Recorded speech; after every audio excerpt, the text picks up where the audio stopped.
विपक्षी एकता का जो फ्लोर टेस्ट है, जो अभी उनके आंकड़े हैं, जिसके दम पर वो साथ आने की बात कर रहे हैं, उससे जुड़ी जानकारी आपके सामने ग्राफिक्स के जरिए रख देते हैं। देखिए, सबसे पहले बात कांग्रेस की कर लेते हैं। कांग्रेस की लोकसभा में 52 सीटें, राज्यसभा में 31 सीटें हैं। इसके दम पर कांग्रेस खुद को सबसे मजबूत समझती है। वहीं टीएमसी का क्या सूरत हाल है? लोकसभा में 22, राज्यसभा में 12 सीटें हैं टीएमसी की। लोकसभा में डीएमके की बात कर लें तो 23 और राज्यसभा में 10 हैं। और इस तरह से ये पार्टी भी समर्थन में खड़ी हो रही, विपक्षी एकता की बात कर रही है। वहीं आम आदमी पार्टी की अगर बात करें तो 1 सीट लोकसभा में है, राज्यसभा में 10 सीटें हैं आम आदमी पार्टी की।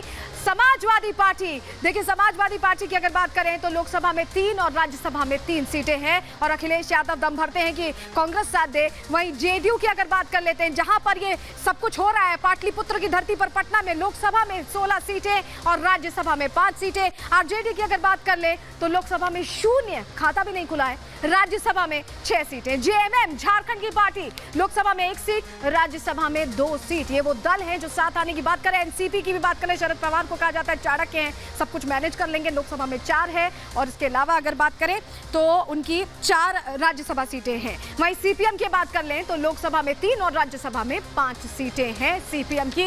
ये वो दल है जो साथ में आने की बात कर रहे हैं। लेकिन ऐसा क्यों करना पड़ रहा है? ये 17 दल एक साथ क्यों आ रहे हैं, जो एक दूसरे के खिलाफ बयान भी देते रहते हैं, कभी कभी आप एक दूसरे की राजनीति से इत्तेफाक भी नहीं रखते? दरअसल ऐसा लग रहा है कि प्रधानमंत्री एक व्यक्ति सब पर भारी पड़ रहा है। यही वजह है कि तैयारी करने के लिए 2024 के लिए 17 दलों को एक साथ आना पड़ा। रिपोर्ट देखिए इस पर अंदर की खबर जानने के लिए।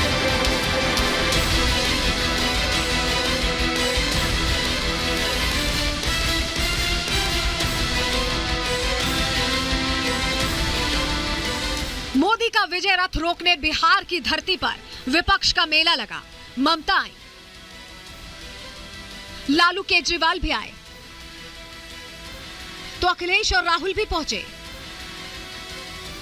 कुल मिलाकर कश्मीर से कन्याकुमारी तक 16 दलों का जमावड़ा हुआ। लेकिन सवाल विपक्ष की इस बारात के दूल्हे का है, सवाल सीट शेयरिंग का है, सवाल क्षेत्रीय दलों से कांग्रेस की लड़ाई का भी है। लेकिन पहले आपको विपक्षी एकजुटता पर नेताओं ने क्या कहा, इस एकजुटता की क्या वजह बताई, वो सुनाते हैं। अगर ये चुनाव में फिर वो लोग आ जाए तानाशाही गवर्नमेंट, तो नेक्स्ट देश में चुनाव ही नहीं होगा।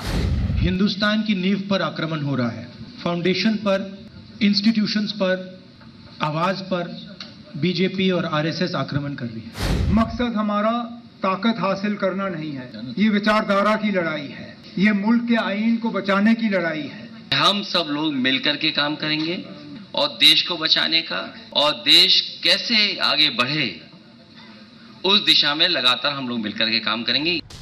आरोप है तानाशाही का, नफरत फैलाने का, दुहाई दी है देश और संविधान को बचाने की।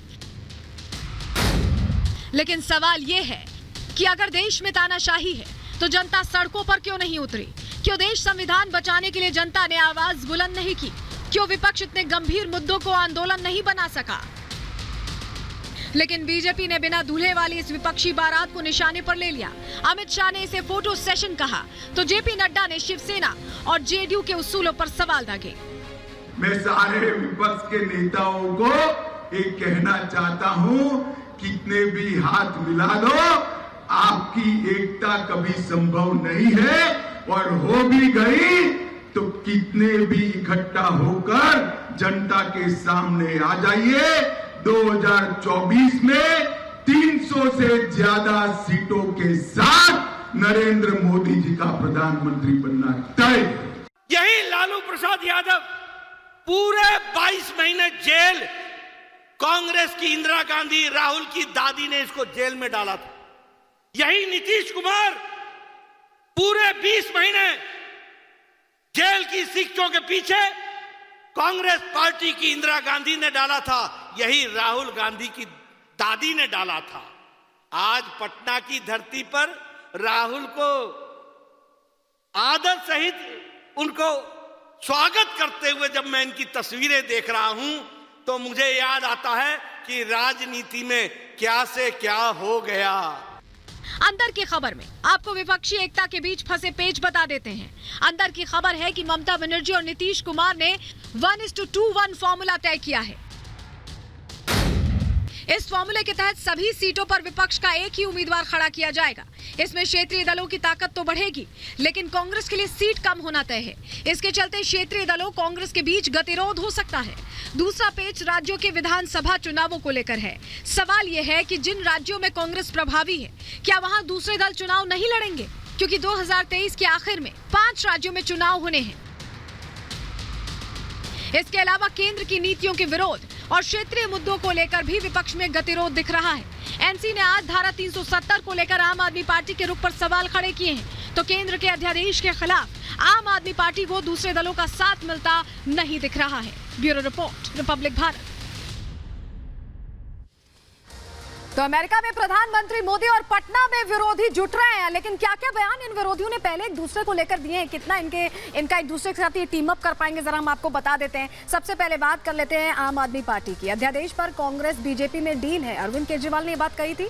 और इसके बाद देखिए मल्लिकार्जुन खड़गे ने क्या कहा, अध्यादेश के लिए सदन सही जगह है, बाहर बात नहीं कर सकते। यही वजह है कि आज अरविंद केजरीवाल नहीं पहुंचे, कहा कि जहां कांग्रेस ने इसको लेकर स्थिति साफ नहीं करेगी तो हम उनके साथ बैठक में नहीं शामिल होंगे। ममता बनर्जी, बंगाल में सीपीएम कांग्रेस बीजेपी मिले हुए हैं, तो कैसे कांग्रेस के साथ मंच साझा करेंगी, ये सवाल बना हुआ है। वहीं नीतीश कुमार बता दें, बैठक का एजेंडा वो 2024 का चुनाव बता रहे हैं, इससे इतर उन्हें कोई बात नहीं करनी है, ये कह दिया नीतीश कुमार ने। लेकिन अखिलेश यादव को सुन लीजिए, अब वो कह रहे हैं कि जो जहां मजबूत कांग्रेस वहां उसका साथ नहीं देगी तो साथ आएंगे कैसे, ये सवाल बना हुआ है। और शरद पवार कह रहे हैं कि 2024 तक महाअघाड़ी जो उनका पूरा दल था महाराष्ट्र में, जिसकी सत्ता परिवर्तन हो गया, महाअघाड़ी के रहने में सवाल बने हुए हैं। तो ये जो विरोधाभासी बयान है, उसके बाद ये तमाम दल साथ कैसे आएंगे, ये सवाल बना हुआ है।